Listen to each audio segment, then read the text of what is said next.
Okay, and we're back. It's 11th of July 2026. I finished my Saturday shift, had a big rest. It's 8:45 right now, so I just thought I'd take a look back on the week. It was a crazy week, and um, you know, it went really good until it didn't, and we'll see why when we hop into the weekly analysis. So this is how our week went essentially. Um, we took out a significant low, weekly low, formed on Wednesday, and Wednesday itself formed this week's low, and we can see here price uh, getting very bullish for the remainder of the week. Before I get into that, uh, I was doing really well for the first half of the week, and then it was basically got to Thursday where I think I just couldn't handle or believe how good I was doing, and this is where a bit of psychological and self-sabotage kicked in for whatever reason. Um, Friday, I had a pretty big setback, uh, and I'm just thinking to myself, I had the account sitting at $3,800 in profit, um, and I just thought that, maybe I'll be able to, get that withdrawal if I'm able to make another 500 because that was my that was the target because of the consistency rule. So just in the process of trying to make $500, I lost $2,000 in the account, and I think it was a combination of overconfidence, greed, impatience, because I could have just finished up for the day and be absolutely happy with the result that I was able to achieve for the week, except I just continued trading. You know, I could have just ended the session within like 10 minutes, except I sat there for a whole another hour, just entering, getting stopped out, and just, you know, repeating that cycle until I had enough. Uh, I felt very gutted. Um, I knew the exact point in which I made that bad decision, which led to the spiral. Um, and I think, well, because of that, I I ended up further away than where I ended up further away from the goal. I think the main emotion that I was going through was greed, and then that dominoed into a whole set of other issues. Because when I think about greed, like in the moment, I'm feeling greedy. I'm feeling overconfident. I never thought to ask myself, what if I take this trade and it goes bad? And that's exactly what happened. I took a trade and it went against me, and because it went bad, I'm like, oh shit, now I gotta make back the money I lost. And then from then, I wasn't sizing properly. I wasn't waiting for the right setup. I was just entering uh, basically every 5 minutes, more or less, until I got chopped up.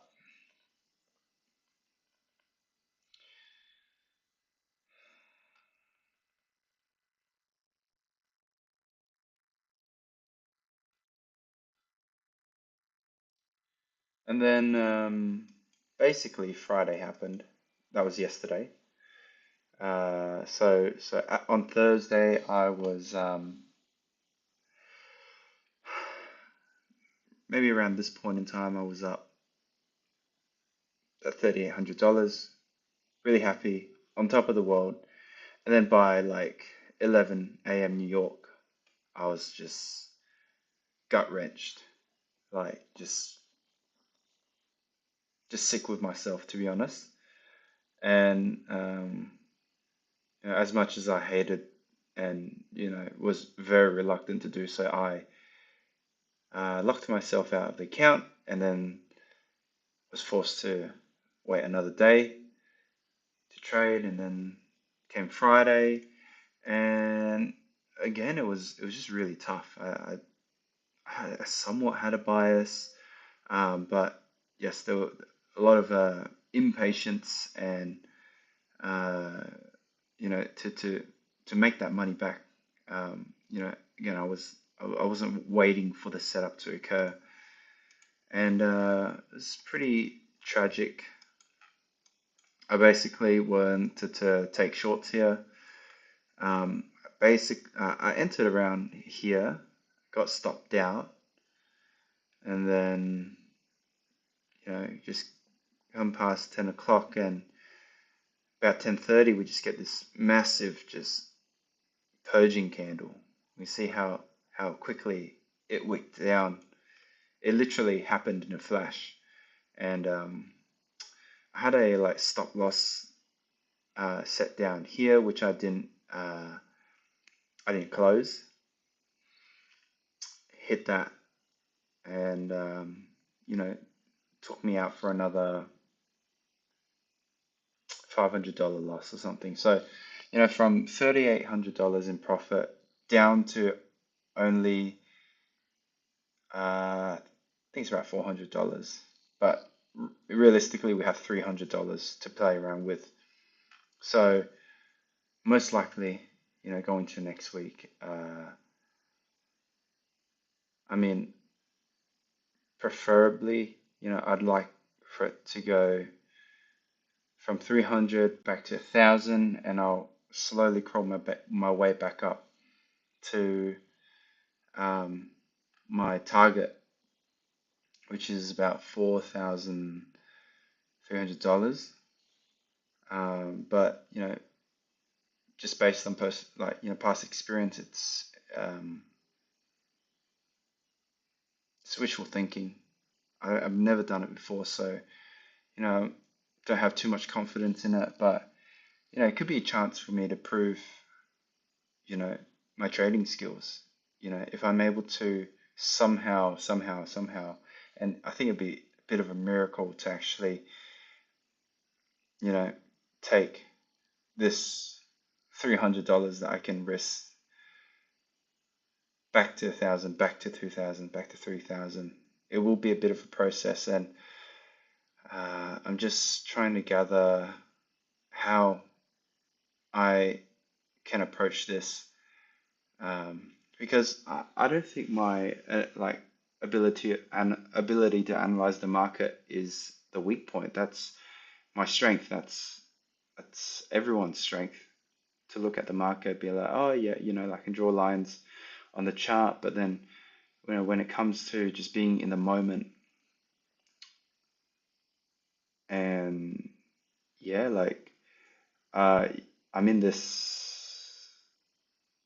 uh, nervous and um, stressed and basically, yeah, just very stressed out, fight or flight type uh, headspace. It just feels like every second, you know, really matters, and I'm just like praying that it goes in my direction. Um, so yeah, that's the psychological side of it. What I went through this week. Um, but let's get into some analysis.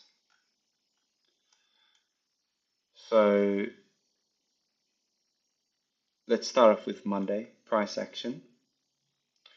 Again, I'm going into this week with a bullish bias, but um, yeah, there's Monday New York session was honestly like just really choppy. Like it's really hard to trade when we get like just these really really long wicking of price. So in the moment it's hard to decide the direction in which price is moving. But yeah, I pretty much started the week with a loss, and then so basically I hit maximum loss there, and then uh, my habit is I just can't accept the loss. So going into the next morning, I was able to take a trade during Asia, which I don't usually do, but it did work out. And like that trade just took profit perfectly. Like I took profit here, and then it moved, bit of retracement before, you know, continuation of price to the downside during Asia. That was oh, yeah, that was there was a first presented fair value gap, sell side imbalance, buy side inefficiency uh, at this level here. So that's why I've marked out and extended it to the right for future reference. And we'll get into how price revisits this area and what it does around this area a bit later. But also, I've been really interested in, actually maybe waiting or being a bit more patient in,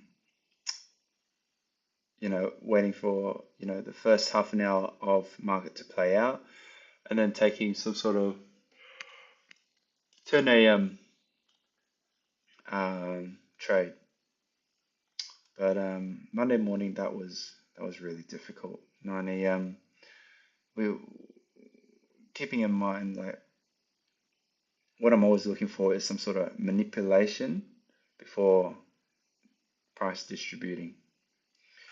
But honestly, yeah, Monday was a bit hard to pick a trade.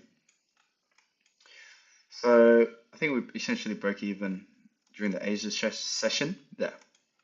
Tuesday, I don't think I traded Tuesday because there was no news, but actually, price made a pretty big move. So yep, pretty tight range during London, and then at 9:30 we get that manipulation candle retracing back into this CB,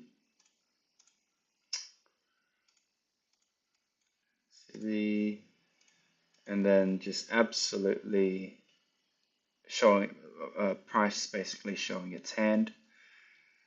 And then yeah, see this is another like interesting like price action that I want to look at. We drove down.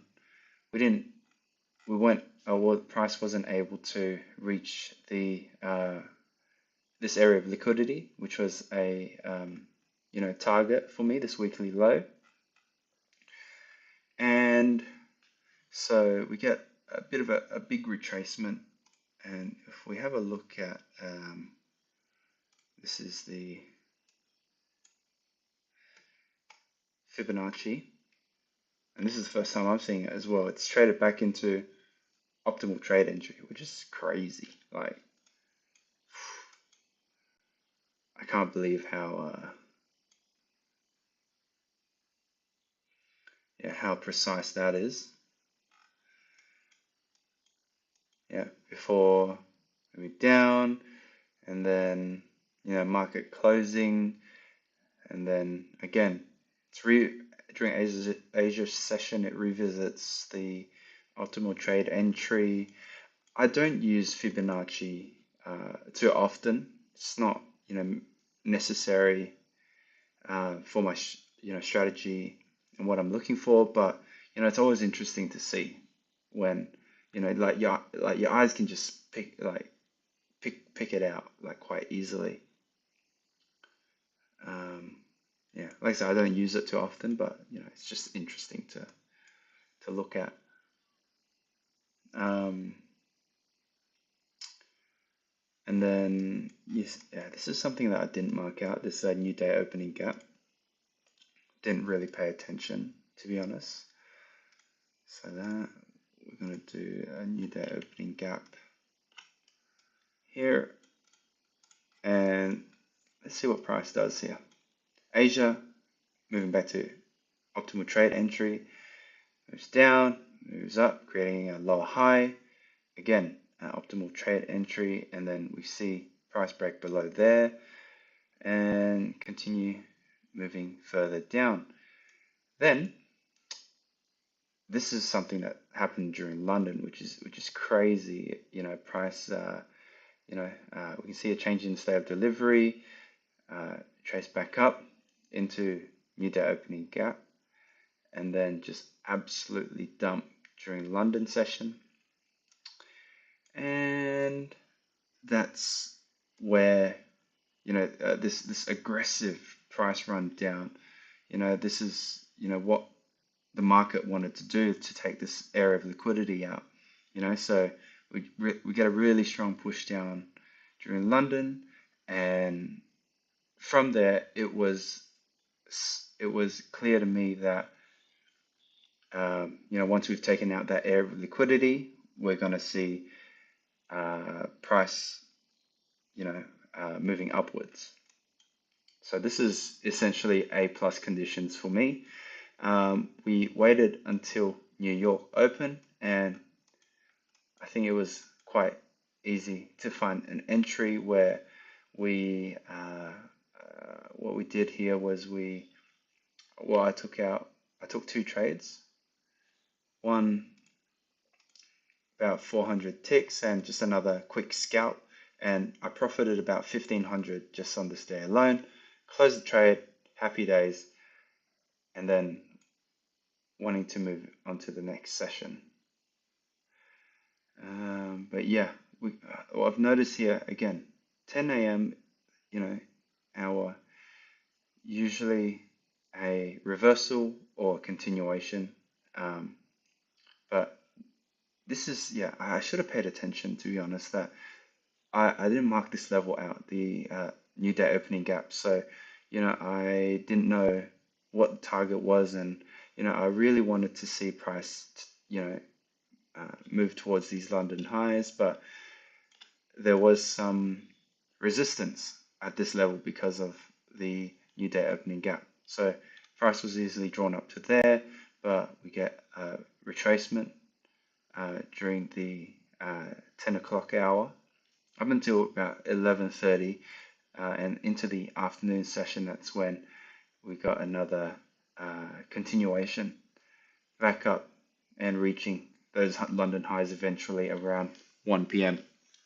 Eastern Standard Time. And we get market just sideways price action overnight here.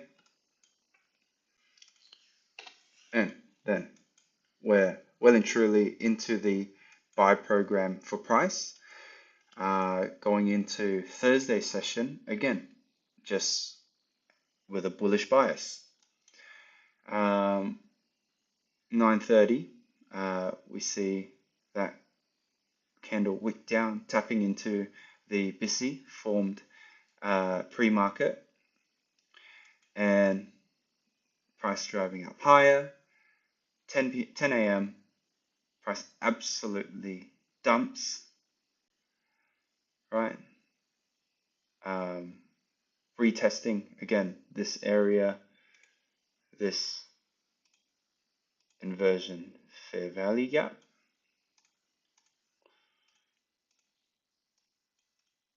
This is all hindsight as well, so you never know where price will move, but yeah, reaching higher, getting to this to the first presented CB formed on Monday, which was, like I said, a significant area for us. And I think because of that, there was a lot of sellers, a lot of shorters in this at this level here, hence why we experienced that. But the shorts were not able to hold, and buyers bought back up again, making high highs. And then, so that was Thursday. It was great for the first part of the session, terrible for the remainder of the session. Price really slowed down here. I tried to get entries, but it just tightened stops too quickly and just kept getting wicked out, and I just gave up. That was very frustrating. So we're gonna, that is enough of that. I'm just gonna move on and take that as a learning lesson to not overtrade. Overtrading is one of my biggest flaws right now. And then yeah, Friday, it's just another a day where I see a lot of bullishness, a lot of ugly price action, to be honest. But the reason I'm shorting here is because I was looking at ES to see what it was doing at this time. ES actually took out a significant high, previous, the weekly or open high. And so, I saw that as an SMT, and whilst, because NQ was not able to reach that high, that's what I was predicting was a lot of weakness in price. So hence, why I started taking shorts here. But I get stopped out by a couple ticks, re-entered, stopped out a couple ticks. I was trading with fear at this point towards the end of the week. I was trading with fear and just full emotions. So I got stopped out, and like I said before, there was just this crazy like 10:30 candle. I'm not sure what sort of news driver caused that, but that candle dropped pretty quickly, pretty hard. And funnily enough, like if I simply just extended my stop loss out for a bit, I could have ended the week pretty nicely. But unfortunately, I don't think that was ever possible if my headspace is not in the right place. When I'm trading with scared, when I'm trading with emotions, I tend to have tighter stop losses, and this is what happens, unfortunately. But that simply just purged all this liquidity from London, purged London lows. London low. Oh,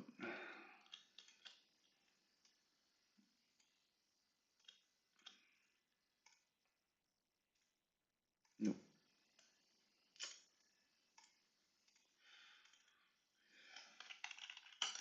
lows, and we quickly see price being brought back up again, retesting that first presented fair value gap, which essentially is acting as a level of support because it's inverted now. And, market closed out positive for the week. So just looking at this, you know, this mine of opportunities, and somehow, I was not able to um, get anything out of it.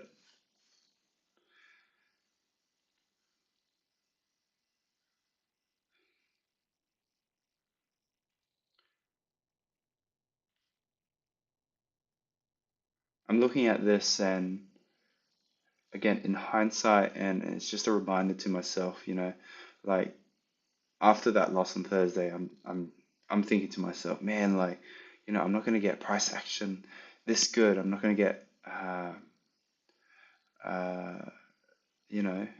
opportunities like this again, but I mean, just looking at each weekly profile, there's enough moves throughout the week to actually capitalize on, and I just need to keep a cool head. That's it. Keep a cool head. I think my risk was really good. The fact that I haven't blown the accounts, I think, was mainly I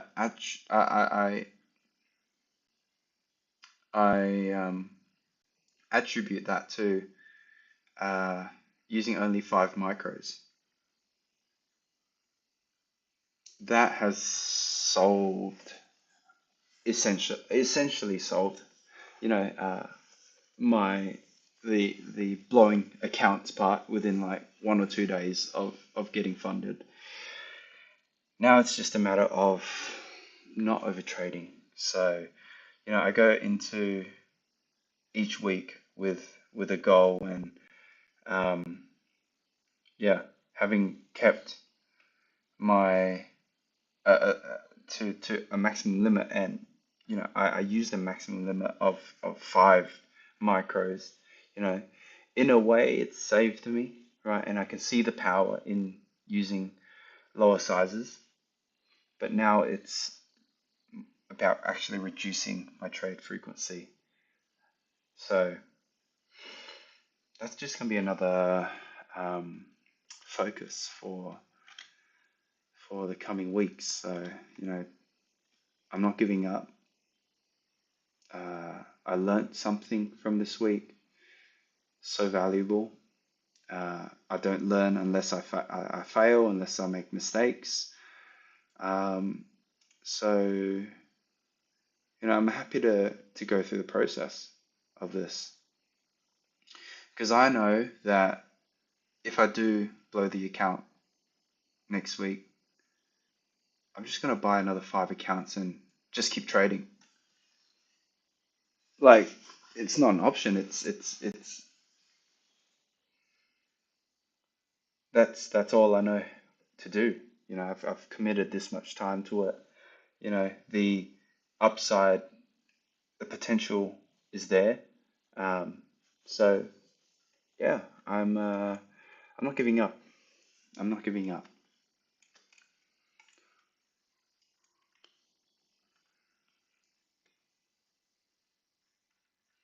So we're gonna just zoom out even further so we can do analysis to go into uh, next week. I'm gonna mark out this week's low, and this week's high is here. So I think we are well and truly on our way to all-time highs at some point. Buy side. So this is our next target here.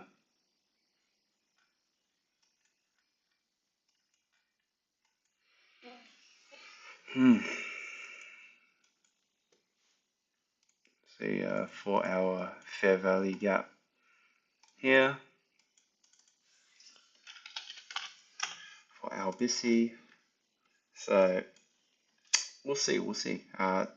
This is, the manipulation, taking out these lows here, price driving higher. Yeah, let's see what we can do. I guess the plan is, I want to make back my losses so badly, so quickly, but I have to face the facts that I only have 400. Like, let's just say I have $300. Uh, with that, I basically have nothing to lose. So, you know, um, if I can get the ball rolling, I can turn that $300 into positive 1,000, just a flat 1,000. That's going to be my next goal. It's going to be my focus for the next session, whenever that might be. Um, and then we can work from there, essentially. I think, if I'm able to cleanly profit $1,000, which I like, it's just so possible. On my green days, I've been able to make easily over $1,000 with just 5 contracts. So I don't see why not. I don't see why it wouldn't be possible to reach that target in the coming weeks. If everything goes smoothly, touch wood. But of course, the plan, if I failed, then I just start with another 5 account, because every week that I trade, and I've been trading with a lot of intention and, well, with a lot of intention to try and improve. I asked for improvement, and I was given failures to learn from.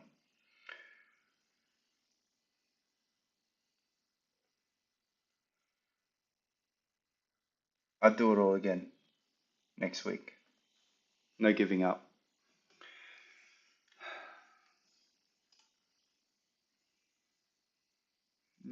Yeah, I think I'm just gonna finish up that review for today.